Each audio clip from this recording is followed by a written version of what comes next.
It's Sean Murphy from SKMurphy. I want to talk to you today about some of the challenges you may be facing with technology adoption, getting users to try and adopt your technology.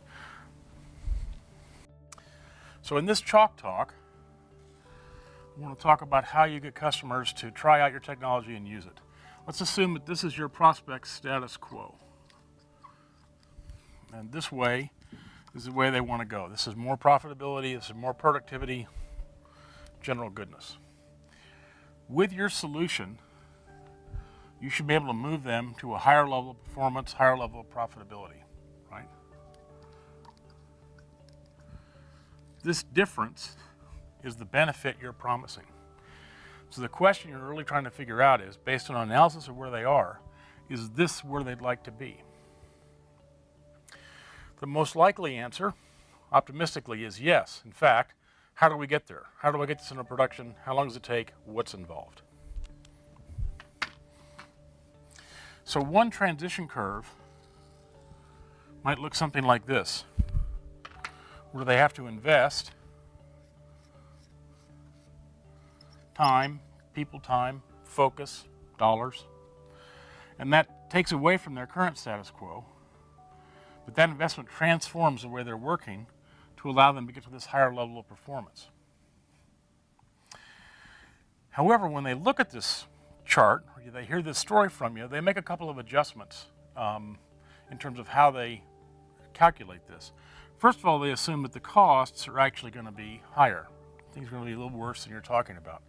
Secondly, they assume that the benefits are not going to be as high. So when they do a cost-benefit calculation, they may come in at half or a third of what you're promising them. Your temptation is to attack this by adding more features, by doing more for them, by essentially promising them a higher level of benefit. Say, well, what if we could do this for you, right? The problem with that is that your transition now looks like this. There's actually more cost involved, right? A bigger problem with this is that the time to get back to kind of status quo has now been lengthened, right? And as long as they're below this line, they made themselves worse off. They put themselves at risk, they put their careers at risk in larger companies. This is a proxy for the amount of risk in the decision to work with you. And so what you've done is, you may not have substantially affected the cost-benefit ratio, but you've clearly added to the risk. If plan A was not acceptable, this new plan is probably less acceptable. So let's take another approach. Let's look at a different way to solve this problem.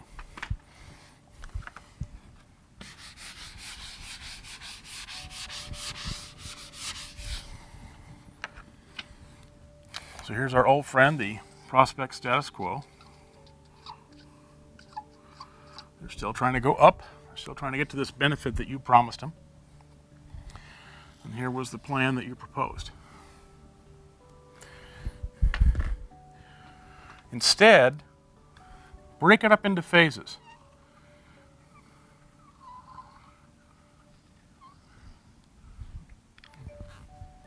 Now, we've got a smaller amount of cost.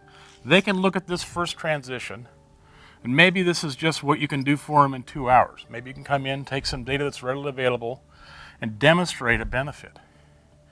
Now they can judge the total curve by what you're able to do in a smaller amount of time. Maybe this is a pilot project, maybe this is more than 2 hours, but this is not a bad approach, right? Now all they've got to bet is a small amount of risk. See if they get somewhere to near where you promised them. If that works, they'll likely take step 2 and step 3. So you've got an easy way to get them to move up, and they're more likely to take the first step. Once they take the first step, if what you've told them is true, they're more likely to move up.